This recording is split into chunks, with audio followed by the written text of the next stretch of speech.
Hallo daar, baie welkom by ons Bybelskool. Ons is besig met die boek Handelinge en ons het die baie besondere hoofstuk 5 bereik. Verlede week was ons by hoofstuk 4 se fokus op Petrus en Johannes wat nadat hulle die verlamde man se genesing aanskou en beleef het en Petrus toe begin deel het oor die evangelie daar by die pilaargang van Salomo, was die reaksie gewees dat hy en Johannes voor die Joodse raad moes verskyn. Hulle moes kom verduidelik. En net soos hulle by hulle meester Jesus geleer het, kom sê Petrus vir hulle, luister, julle kom verhoor ons oor 'n weldaad aan 'n man. Ek bedoel, hierdie man was verlam en hy loop, dis die getuienis, God werk. En weet julle in wie se naam was dit? En in wie se gesag is dit? In die naam van Jesus van Nasaret. Die een wat julle gekruisig het, die een wat julle verhoor het. Hy is die een wat lewe en deur sy naam word hierdie genesingshandeling aan hierdie man gebring. Hulle het aangehou om die evangelie te verkondig en toe word hulle in 'n hoek vasgedryf en gedreig. Want dis al wat die Joodse raad op daai oomblik kon doen. Dit was die tweede keer wat hulle verhoor is en hierdie keer was daar 'n baie ernstige dreigement. Julle moet stil bly. Dan kom Petrus en Johannes terug by die gelowiges en die gelowiges bid saam met hulle. Hulle sê vir die Here, Here, kyk hoe dreig hulle ons.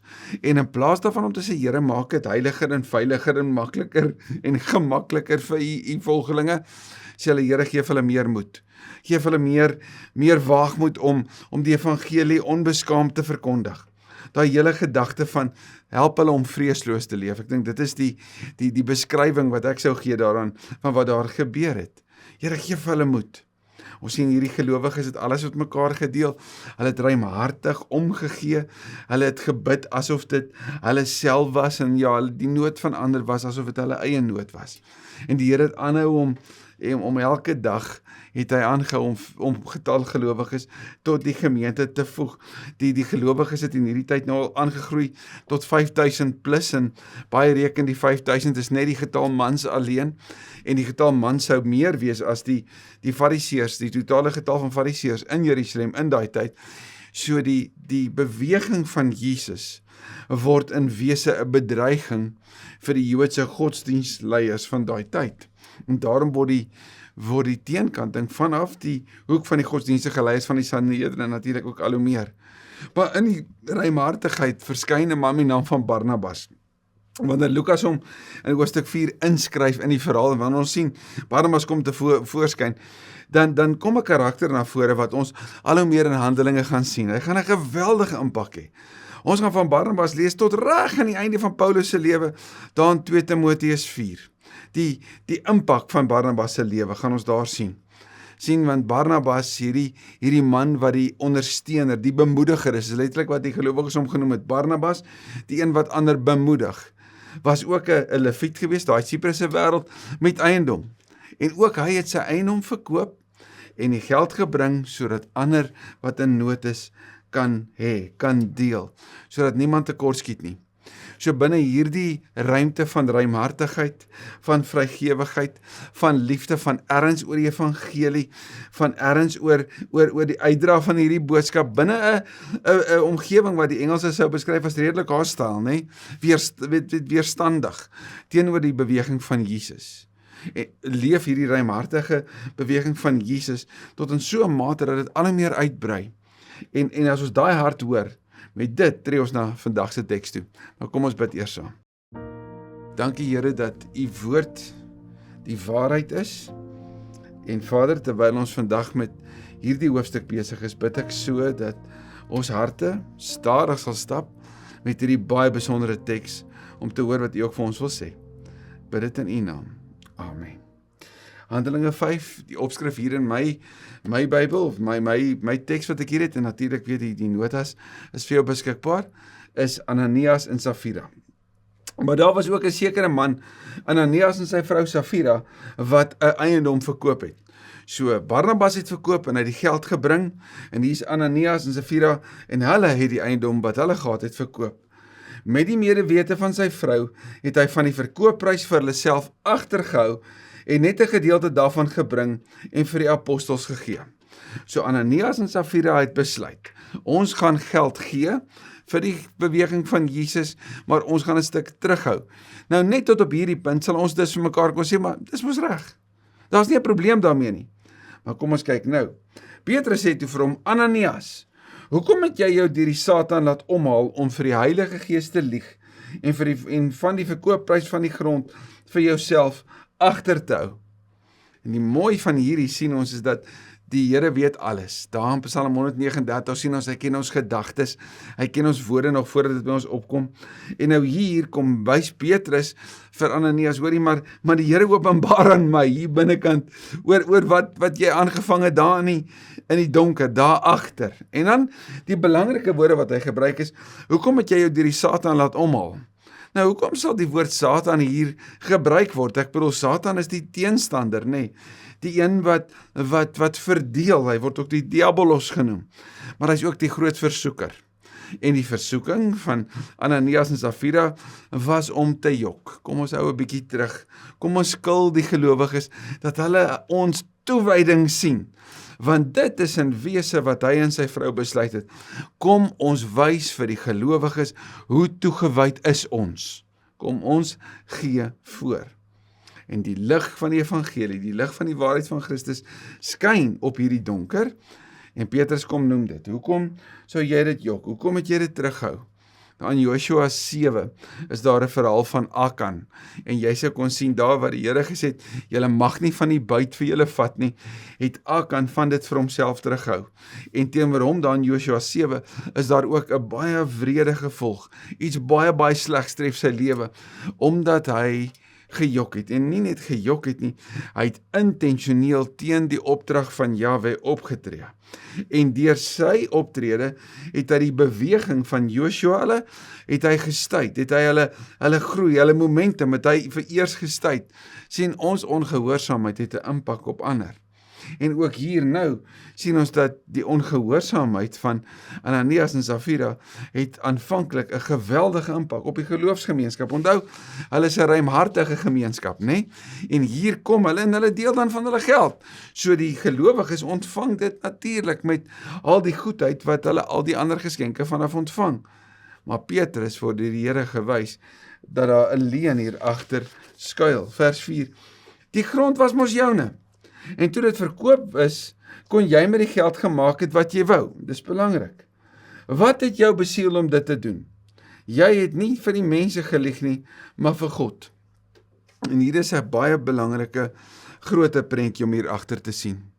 Want sien, dit gaan nie oor die mense se siening van Ananias en Safira nie, maar oor God se. Dit gaan oor die waarheid van 'n hart van toewyding, 'n hart van dankbaarheid, 'n hart van oorgawe, wat in alle opregtheid voor die heilige God gee. Wat eis hier die heilige God van ons? Die heilige God eis van ons onverdeelde trou. En ons sien hier dus dat die Jesus gemeenskap is 'n gemeenskap wat teen 'n hoër waarde leef. Wanneer die lig van die evangelie op jou skyn, dan lig dit jou standaard van toewyding. Dan lig dit die manier hoe jy en ek lewe. Dit lig die manier hoe ons gee na 'n volgende vlak toe. Dis nie om dit te verlaag, soos in hulle geval nie, want dis wat hulle sou doen, nê. Hulle sou die standaard weet wat daar was van om almoses te gee, om vir die armes te gee, sou hulle verlaag, want hulle het nie net gegee nie, hulle teruggehou, so hulle sou ander te nagekom het. En dit is die punt.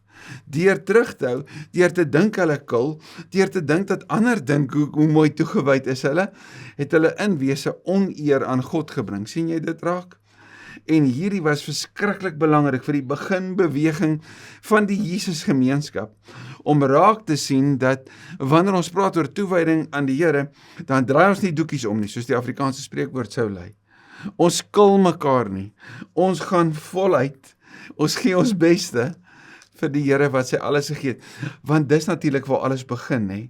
As jy dink aan Christus wat alles vir jou gegee het, verlossing vir jou gebring het, die volle prys betaal het, wat dan behoort alles mos van jou aan hom, dan kil jy nie, en dit is uiteindelik die daad teen die heilige God, wat hier deur Petrus aangespreek word. Toe Ananias dit hoor, het hy dood neergeval, en al die ander wat dit gehoor het bang geword. Sien, the God standard is higher, not lower. God se standaard is hoër. As ek met tieners sou praat, sou ek nou vir hulle sê, sien jy dat daar's nie compromise by die Here nie. Die Here laat jou en my nie toe om ergens ons vlakke so bietjie aan te pas, omdat dit vir ons werk nie. En die Here laat hom nie bedrieg nie.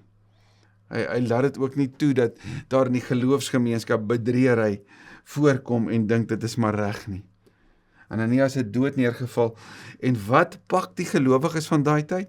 'n heilige vrees. 'n heilige vrees vir God. 'n Paar van die jonges het nader gekom en hom toegedraai en hom gaan begrawe. Wat 'n les vir hierdie jong gelowiges om te leer.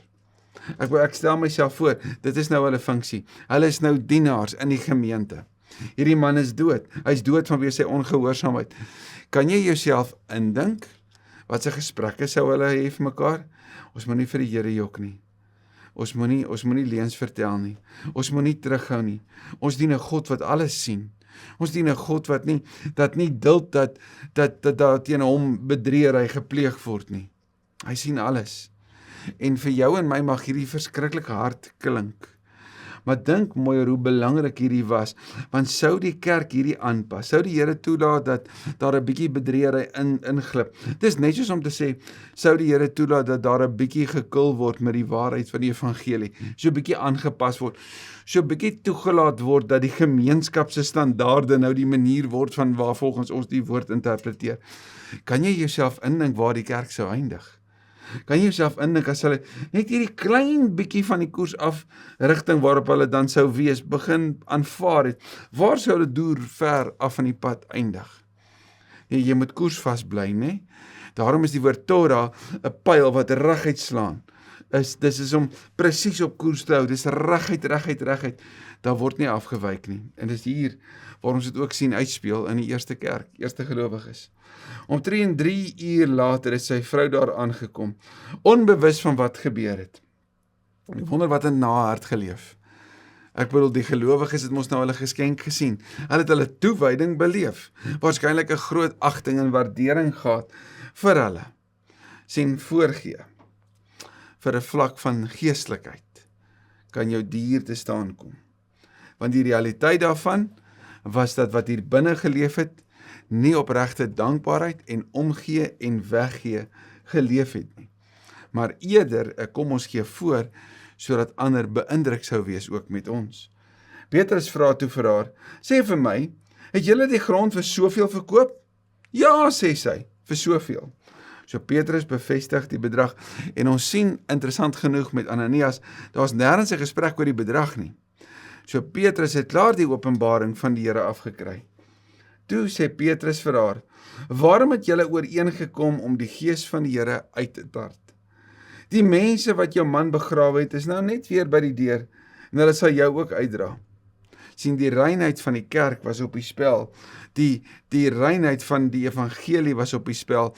Ja, Romeine 8 vers 1 sê, daar's geen veroordeling vir die wat in Christus is nie. Maar dit kom sê nie, dat hulle kon speel, en kon manipuleer, en kon jok, en dit was maar okay, soos die Engelse woord sou lei nie. Nee, die reinheid was op die spel, en Petrus spreek haar aan. Sy het onmiddellik voor Petrus dood neergeval. Die jong man het ingekom, gesien sy is dood, en haar by haar man gaan begrawe. Wat 'n tragiese situasie. En kan jy sien hoe die ongehoorsaamheid van hierdie man en sy vrou 'n geweldige impak op die atmosfeer binne die geloofsgemeenskap sou hê. Hierdie gemeenskap van liefde en intrek en waardering en heilige toewyding wat saam gebid, saam geloof, saam geleef het, alles met mekaar gedeel het ergens iemand gehad wat ingeslymer het en voorgegee het. Die hele gemeente en al die ander mense het hiervan gehoor en het baie bang geword. Baie bang waarskynlik oor die bonatuurlike wat hier gebeur het, né? Want ek bedoel, onmiddellik is hulle net dood. Die tweede ding, jy speel nie met die Here nie. En vir jou en my mag dit 'n baie goeie ding wees om net weer vandag te besef. Dat ek nie maar net kan doen wat ek wil, opsetlik aan Sondag soos wat ek wil, en dink dat die Here ergens het gesê, toe maar, ek verstaan. Ek weet jy het gesê jammer, maar jy kan maar net aangaan. Môre dan begin ons weer, dan doen jy dit maar weer, dit is okay. Jy weet, dit is amper soos om hierdie prentjie van God te hê, soos 'n oupa wat vir sy kleinkinders toelaat om alles te doen wat hy wil. Nee, God is 'n Vader. Meer nog, God is 'n heilige Here. En hy wil hê sy kinders moet in heilige toewyding vir hom leef. Ja, hy's liefdevol. Ja, hy's genadig. Maar hy vra ook van jou en my heilige toewyding, opregte hart en 'n lewe wat oorgegee is aan hom.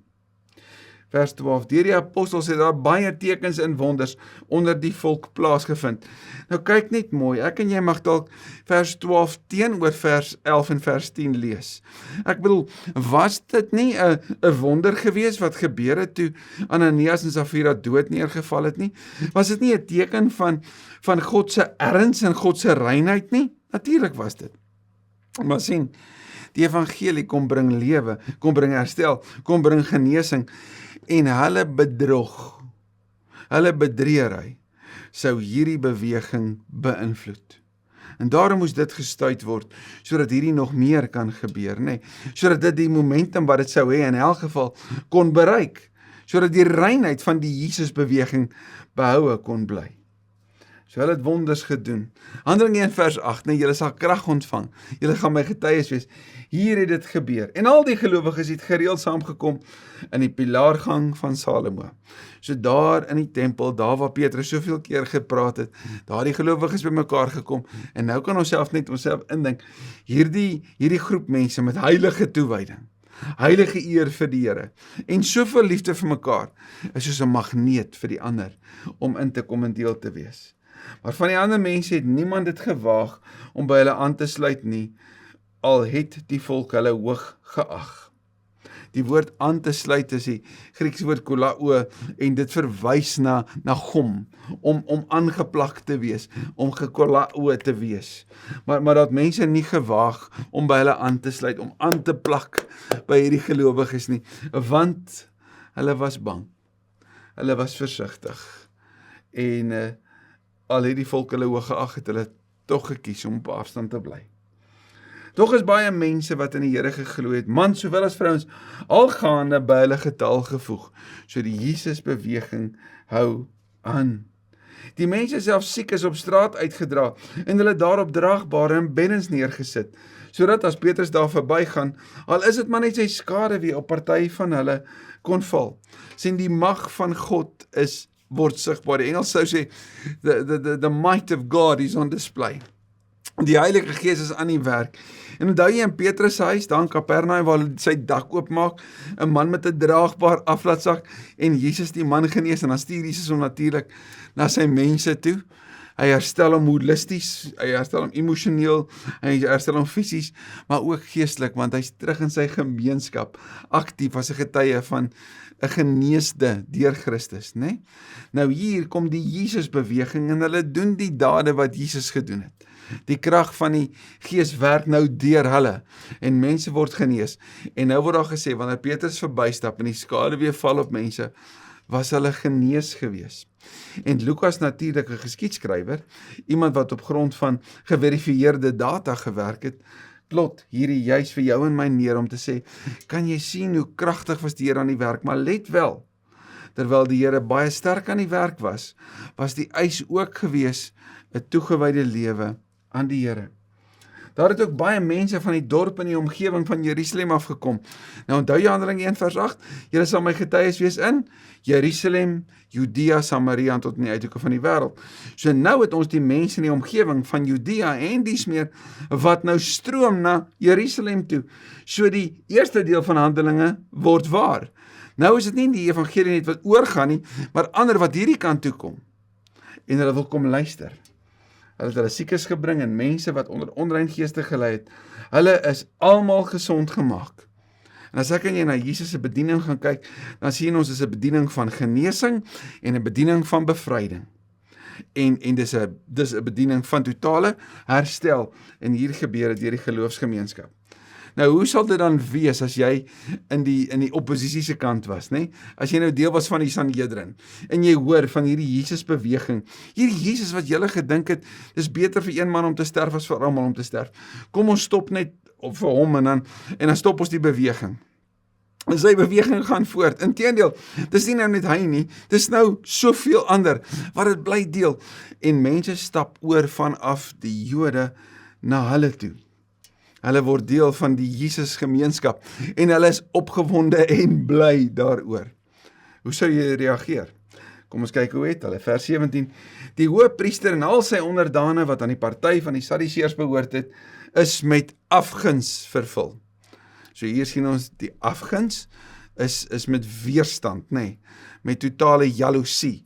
Nou die Sadduseërs weet ons het nie geglo in die opstanding nie, en wat was die boodskap van die Jesusbeweging?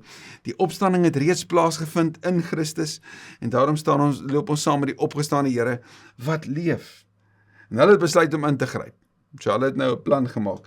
So wat hoor ons hier? Ons hoor mag wat misbruik gaan word, want hulle gaan nou ingryp, hulle gaan dit stuit. Wat gebeur in wese? Hulle kom in weerstand met die beweging van die Gees. Net soos wat Ananias en Safira bedrog kom pleeg, kom hierdie in weerstand teen die Jesusbeweging. Hulle die apostels oop en bloot laat vang en in die tronk gestop. So skaamteloos het hulle hierdie manne wat net die evangelie deel in die tronk laat stop. Al ooit gehoor van die woorde, die veiligste plek vir jou en my is reg in die middel van die wil van God. Wel, as jy na die apostels kyk, dan lyk dit vir my dat die wil van God kan jou ook in die tronk bring, né?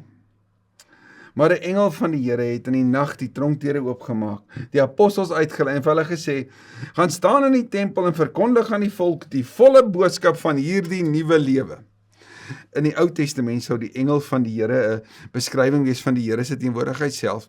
In die Nuwe Testament sien ons dat engele dikwels teenwoordig is in Jesus, op Jesus se lewe op aarde, maar ook dan in die werk van die kerk, in die lewens van die gelowiges.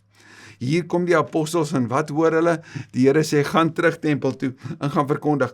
Wat was die gebed van die gelowiges gewees in die vorige hoofstuk dan Handelinge 4? Here, gee dat u gelowiges, dat u kinders dit met vrymoedigheid sal bly verkondig. Hierdie evangelie dat hulle sal bly praat. So hier word die gebed van die gelowiges ook waar en hulle word gestuur om na die plek toe te gaan waar hulle gevange geneem is. En dan weer die volle boodskap. Nou wat is die volle boodskap? Die belangrikheid hiervan, jy gaan dit sien wanneer Paulus vir Timoteus ook daaroor skryf. Hou jou by die waarheid van die evangelie. Die volle boodskap, God het geskep. Ons is bedoel om in verhouding met hom te leef. Hy het sy wet vir ons gegee. Ons maak dit nie. In Christus bring hy verlossing. Deur geloof van hom is daar vir jou redding en nuwe lewe. Is daar vir jou hoop, ewige hoop. Jesus het opgestaan. Hy het hemel toe gevaar en hy kom weer. Dien hom, volg hom en leef die Jesus lewe, as ek dit in ons taal sou kon uitdruk. Leef die nuwe lewe van Christus met die verwagting dat hy weer kom. Kom wees deel van sy gemeenskap. Moenie staat maak op jou dade nie, moenie staat maak op wat jy kan doen nie. Glo en vertrou hom en hy maak jou nuut. En kom wees deel van ons gemeenskap. Die volle boodskap van die nuwe lewe. Hulle het gehoor gegee en die môre vroeg na die tempel toe gegaan en die mense geleer. Hierdie tempel wat Jesus omvergewerp het, toe hy gesê het, julle die huis van my vader 'n rowersnes gemaak. Hierdie tempel waarvan ons weet Jesus gesê het, dat jy breek hierdie tempel af en ek gaan dit weer opbou. En daardie verwys hy daarna natuurlik dat sy liggaam die tempel geword het, né? Christus trek die tempel na hom toe. Hy is die plek van aanbidding en ons gaan dit in Openbaring aan die einde ook daar raak sien. Maar die tempel was die plek van samekoms vir die Jode. Dis waarna toe hulle 3 keer 'n dag daar in Jerusalem sou gaan om te gaan bid. So dit was die perfekte plek om die evangelie te deel. As dit in Efese was, dan sou Paulus sê, nee, jy gaan na die markplein toe, daar na die agora toe. Daar gaan jy die mense kry. Maar in Jerusalem, daar gaan jy tempel toe. Daar gaan jy die mense kry. Hulle die volle boodskap en hoor mooi van die nuwe lewe.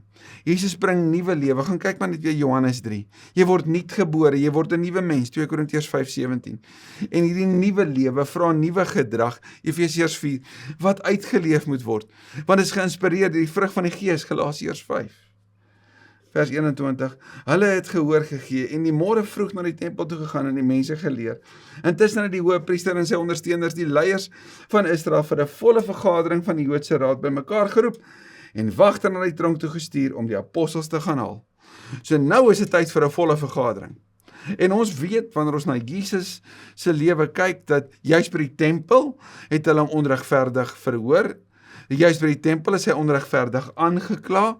En daar het hulle ook 'n reëling getref vir 'n onregverdige verhoor, né? Wat natuurlik sou lei tot sy kruisiging. So hier het die Joodse Raad nou planne gemaak, en nou is dit 'n volle vergadering, soos 'n offisiële vergadering. Vers 22, maar toe die wagte daar kom, en hierdie tronk was waarskynlik langs die tempel gewees, want die tronke van daai tyd, en ons sien dat Paulus 'n paar keer in so 'n tronk was of langs die paleis van die goewerneur, of die paleis van koning Herodes, of selfs langs die tempel gewees, of die paleis van die hoëpriester. Dit sou langs so 'n plek van gesag wees, sodat jy maklik gehaal en maklik verhoor kon word. Die wagte kom daaraan, en hulle nie die tronk gekry nie. Nou kom hulle terug en hulle vertel, ons het die tronk behoorlik toegesluit gekry, en die bewaarders op hulle pos voor die deure, maar toe ons oopmaak en ingang was daar niemand nie. Nou hierdie terugvoer impliseer moeilikheid, ons gaan Handelinge 16 juist dit ook sien.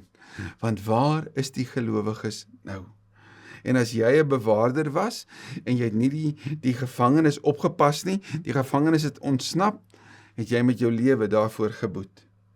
Toe die bevelvoerder van die tempelwag en die priesterhoofde dit hoor, was hulle uit die veld geslaan, en hulle het gewonder wat van die apostels geword het. Net toe kom daar iemand en sê vir hulle, weet julle, die mans vir wie julle in die tronk gesit het, staan daar in die tempel en leer die volk. Getuienis loop vinnig, en hulle was gehoorsaam. En as ek en jy kan onthou in hoofstuk 4, was Petrus se woorde, julle moet besluit wie julle wil gehoorsaam, maar vir ons is dit onmoontlik om nie oor Jesus te praat nie.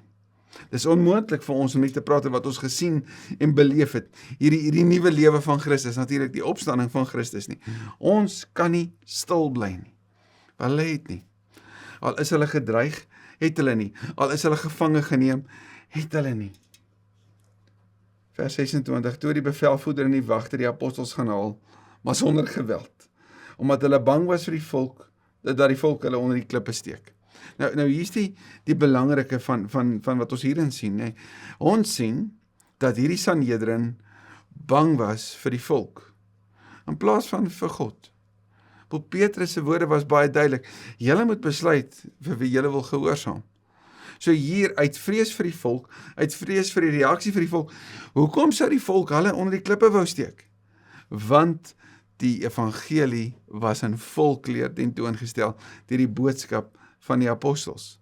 Hulle het die mooiste nuus van God gehoor, hulle het die genesings gesien, die wonders was oral sigbaar, die tekens en die wonders van die krag van die koninkryk van God in Christus was daar om te sien.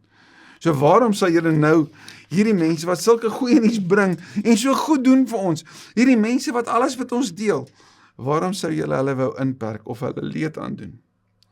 Hulle het hulle voor die raad gebring en die hoëpriester sê toe vir hulle.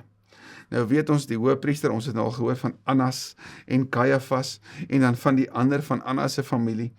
So die is nou aan die woord. Het ons julle nie uitdruklik belet om die mense in hierdie naam te leer nie? En nou lê die hele Jerusalem vol van die leer. Boonop wil julle ons ook nog verantwoordelik hou vir hierdie man se dood. So wat se leer? Die leer van Christus. En hoekom word ons verantwoordelik gehou? Natuurlik Annas, natuurlik Caiaphas. Julle het Jesus onregverdiglik verhoor en julle het by die Romeine daarop gaan aandring dat hy gekruisig word. So julle is aandadig daaraan. Verseker is julle aandadig daaraan. En nou kan jy sien die manne wat terugstap en sê, wag. Kyk, wat doen julle aan ons? Kyk, wat sê julle? En hierdie hyperbool wat sê dat die hele Jerusalem lê vol van die leer. Natuurlik nie waar nie, maar is 'n beskrywing van die beweging van Jesus wat ontplof. Vers 29, Petrus en die ander apostels het geantwoord, 'n mens moet eerder aan God gehoorsaam wees as aan mense. Sien hulle handhaaf dit steeds, gehoorsaamheid aan God, bo mense. Beteken dit dat gelowiges moet rebelleer teen ander? Natuurlik nie. Maar ek bedoel, Romeine 13 vers 1 sê ons moet gehoorsaam wees aan owerhede. Maar as die owerhede die verkondiging van die naam van Jesus inperk, is die vraag, aan wie gaan jy gehoorsaam wees? Aan die owerhede of van Christus? Moet jy wys wees in die deel van die evangelie natuurlik. Maar as ander inperk die goeie nuus wat in jou leef, bid dan die Here dat jy ander platforms sal kry, ander maniere sal kry om die goeie nuus te deel. In hierdie geval was dit nodig om in die openbaar te vertel van hierdie Jesus, sy volle boodskap en die impak daarvan op die gemeenskap. Die God van ons voorvaders het Jesus uit die dood opgewek. Sien, hier begin hy weer praat. Hy praat dadelik. En die woord opwekking hier vir die Sadduseërs 'n groot probleem, want ek wil opgewek uit die dood, dat hy lewe is vir hulle uitdaging. En vir die Fariseërs, nee, die opstanding gaan aan die einde gebeur. En die gelowiges sê nee, dit het reeds gebeur. So hy is opgewek, die Griekse woord daar, raised to life, nadat julle hom vermoor het, deur hom aan die kruis te hang. So hierdeer bevestig Petrus die volle waarheid. God het hom verhoog, en die Griekse woord verhoog daar, is om aan hom hoë status te gee, tot leidsman en verlosser aan sy regterhand, sodat hy Israel tot bekering kan bring, en hulle sondes kan vergewe. Hierdie is 'n volsin. Hierdie is 'n digte samestelling van woorde.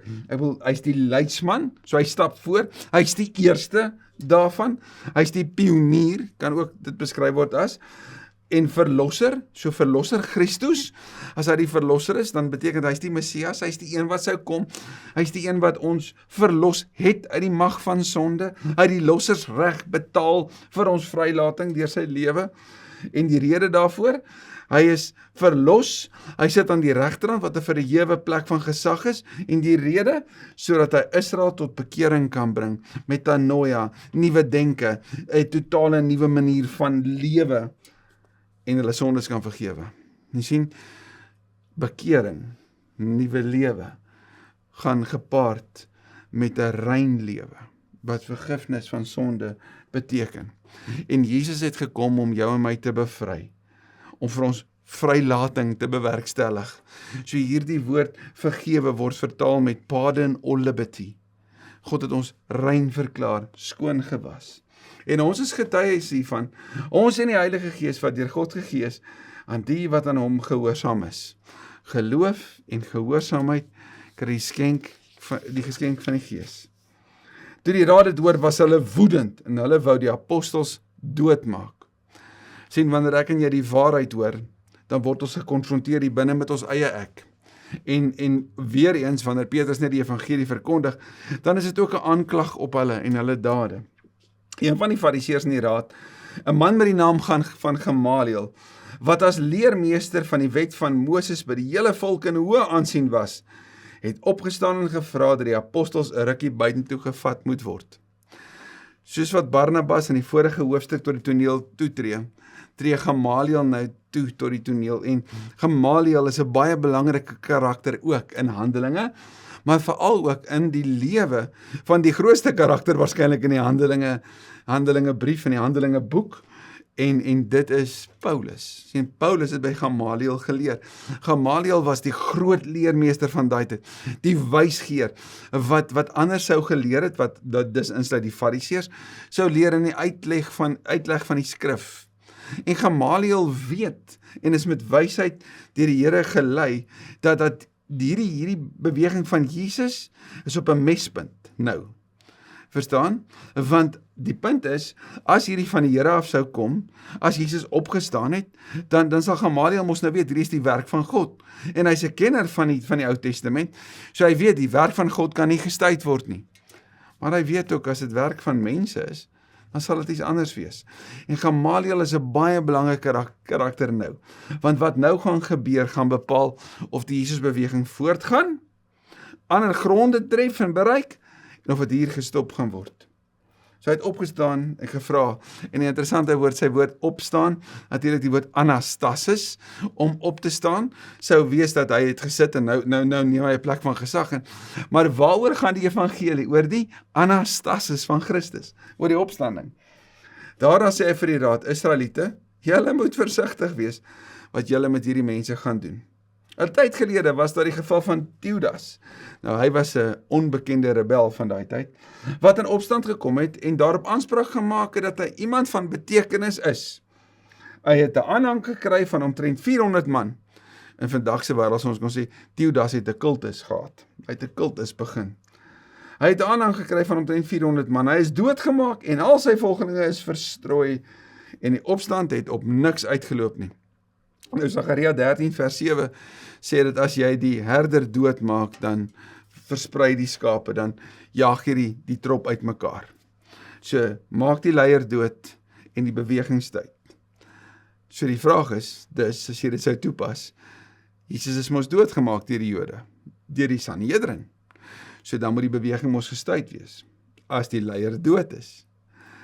As die leier lewe, dan gaan jy mos nie die beweging kan stuit nie. So hoor wat sê hy verder. Daarna was dit Judas, die Galileër, wat in 'n tyd van die volkstelling in opstand gekom het, met 'n deel van die volk agter hom. Ook hy is om die lewe gebring, en al sy volgelinge is uitmekaar gejaag. Wat die huidige geval betref, is my raad aan julle as volg. Laat staan hierdie mense, en laat hulle los. Want, as wat hulle wil, en wat hulle doen mensewerk is, sal daarvan niks kom nie. Sien, die Fariseërs het geglo dat God aan die werk is, maar die Fariseërs het ook geglo in die mense vrye wil. Hulle het iets van daai kreatiewe spanning wel verstaan. Maar hoor wat sê Gamaliel dan? Maar as dit van God kom, sal julle hulle nie kan keer nie. Hierdie is seker een van die wysste uitsprake in die totale Handelinge-boek. As dit van God afkom, sal julle dit nie kan keer nie. Moenie dat dit dalk later blyk dat julle selfs teen God gestry het nie. En die raad het na hom geluister. Hoe wens ek hulle het aanhou luister na hom. Vers 40, hulle die apostels ingeroep en hulle laat slaan en hulle belet om weer in die naam van Jesus te praat. Nou hierdie slaan is nie met die karwats waarmee Jesus geslaan was nie. Dis meer met iets soos 'n rotting, waarvan ek en jy sal lees in Deuteronomium 25 vers 3. Daar word ook gesê dat jy bepaal die hoeveelheid houe wat jy sal gee op grond van die daad wat gepleeg is, maar jy mag nie meer as 40 slaan nie. Anders gaan jy iemand verneder. So hulle is geslaan met hierdie rotting en hulle is belet om nie die naam van Jesus te praat nie. Daarna het hulle losgelaat. So jy sou kon sê, die gesag is afgekondig, die beheer is in plek en die gelowiges moet nou weet waarom hulle self te posisioneer. Die apostels het van die raad af weggegaan. Hoor nou mooi, bly dat hulle bevoorreg was om ter wille van die naam van Jesus die vernedering te lei. Soos Deuteronomium 25 vers 3 sê, jy slaan nie meer as 40 houe nie, want dan bring jy vernedering, en die apostels was bly oor die vernedering wat hulle gelei het. Dan wonder ek nogal hoeveel houe hulle gekry het. Die belangriker punt was, hulle was verneder oor 'n weldaad wat gepleeg was. Hulle was verneder oor die goeie nuus wat gedeel is. En tog was hulle bly daaroor. Ons sien blydskap is 'n baie direkte gevolg van 'n nuwe lewe in Christus. Hy wat jou vry maak, ook vry van jouself. En om vir Jesus te lei, is die grootste voorreg. En hulle het nie opgehou om die mense elke dag in die tempel en in hulle huise te leer en die evangelie te verkondig, dat Jesus die Christus is nie. So al die dreigemente, selfs die aanranding, die gevangenskap, keer hulle nie. As dit van God afkom, sal geen mens dit stuit nie. O geliefde, gelowige, waar ook al jy jouself mag bevind, in wat ook al posisie, dorp, omgewing, waar jy woon, straat waar jy dalk mag woon, jy jouself mag bevind, in watter huis jy jouself ook mag bevind. As die beweging van Jesus afkom, sal niemand dit stuit nie. Kom ons bid dat die gelowiges reg oor hierdie wêreld met vrymoedigheid die evangelie van Christus sal verkondig en rein sal lewe vir ander om dit te sien. Here, baie dankie vir vandag. Dankie vir u woord. Dankie vir hierdie baie spesiale hoofstuk in Handelinge. Dankie vir die inspirasie wat ons daaruit kan put. Dankie vir die waarheid dat waar u beweeg, sal dit nie gestuit word nie. Kom werk daarom in ons en deur ons tot u wil, Here, en tot u verheerliking. En Here, dankie dat u ook vandag vir ons kom wys dat daar nie plek is vir 'n dubbele lewe nie. Dat ons nie sagkens moet omgaan met bedrog en bedriegery nie, maar eerlik rein voor u sal leef. Tot u eer bid ek dit in Jesus se naam. Amen. Amen. Staan sterk, tot ons mekaar weer sien.